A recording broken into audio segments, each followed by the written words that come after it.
Well, hi everyone. Welcome back to Never Too Far Gone. I am about to roll out a new series in this vlog, which will also be available on my podcast called In-House Solutions.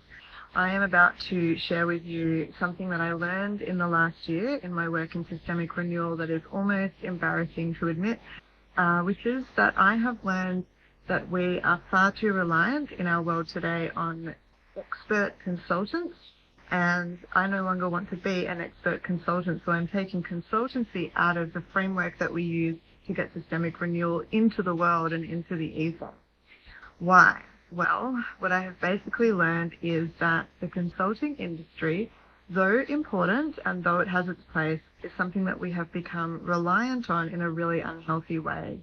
And it's not that different to the way people become reliant on religion in a really unhealthy way, as opposed to developing their own rigorous, evolving, informed, free spirituality. So I'm basing this series on this book called The Big Con, and it is a brilliant read. If you, like me, do not have a background in economics, had a pretty limited education in financial planning and financial management, have not worked in finance, you will find it accessible. It is written by Mariana Mazzucato and Rosie Collington. They worked together at University College London. This came out in 2021 during the unfolding of the pandemic, and it was a time when the reliance of governments on independent consultants became more extreme, more expansive, more noticeable than ever. So one of the surprising statistics that they open with in this book is that it is estimated that in 2021, the UK government alone spent £2.5 billion on external consultants. That means that the UK government used taxpayers' money to pay people who were not part of the government system, who were not part of the elected government, to do their work. This is increasingly happening everywhere, and one of the things that I've found as I work with people in systemic change is the question that often comes up is, should we be asking more experts? Should we be seeking more expert opinions? Should we be looking outside of ourselves? And of course, yes, we do need to do that. And I do want to say to my friends who work at Deloitte and KPMG and some of the big top consulting firms, we love you. We love your work. We know it's important.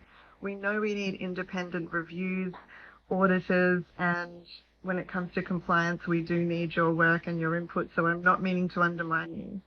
But I do want to say that it says here on the cover of the book that the purpose of the book is to expose how the consulting industry weakens our businesses, infantilizes our government, and warps our economies.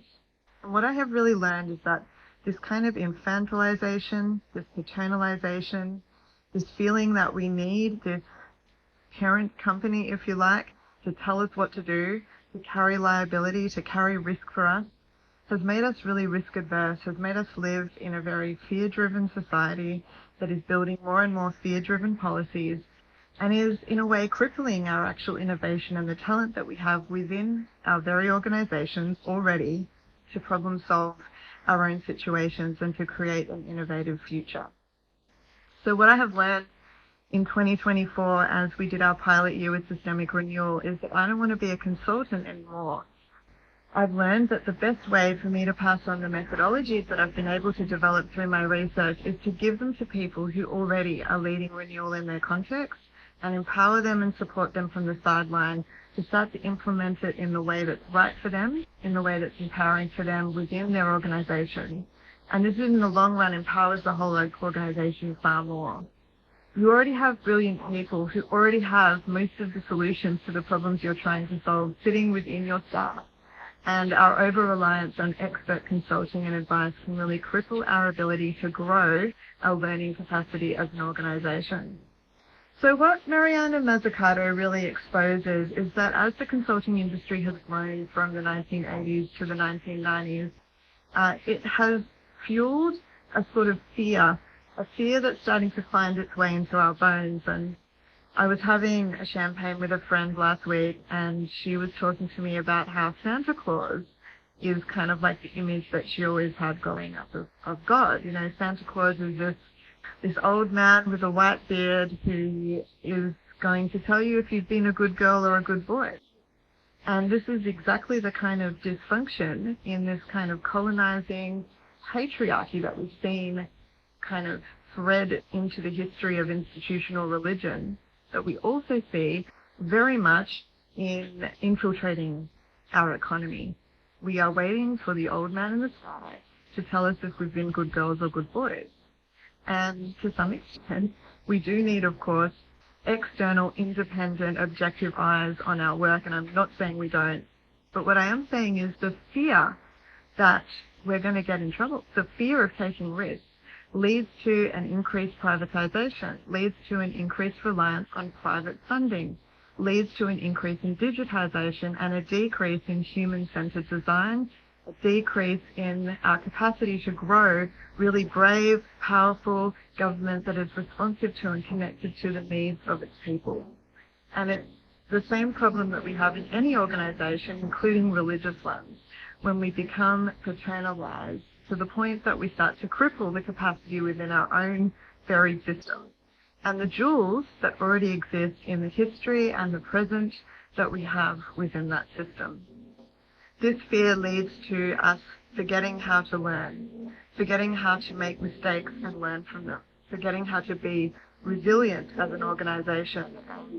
We start to outsource that risk to the level that we forget how to take it, and we forget how to give our people permission how to take measured risk so that we can invest in long-term strategies over and above short-term profitability at the same time as we need to hold those things in balance.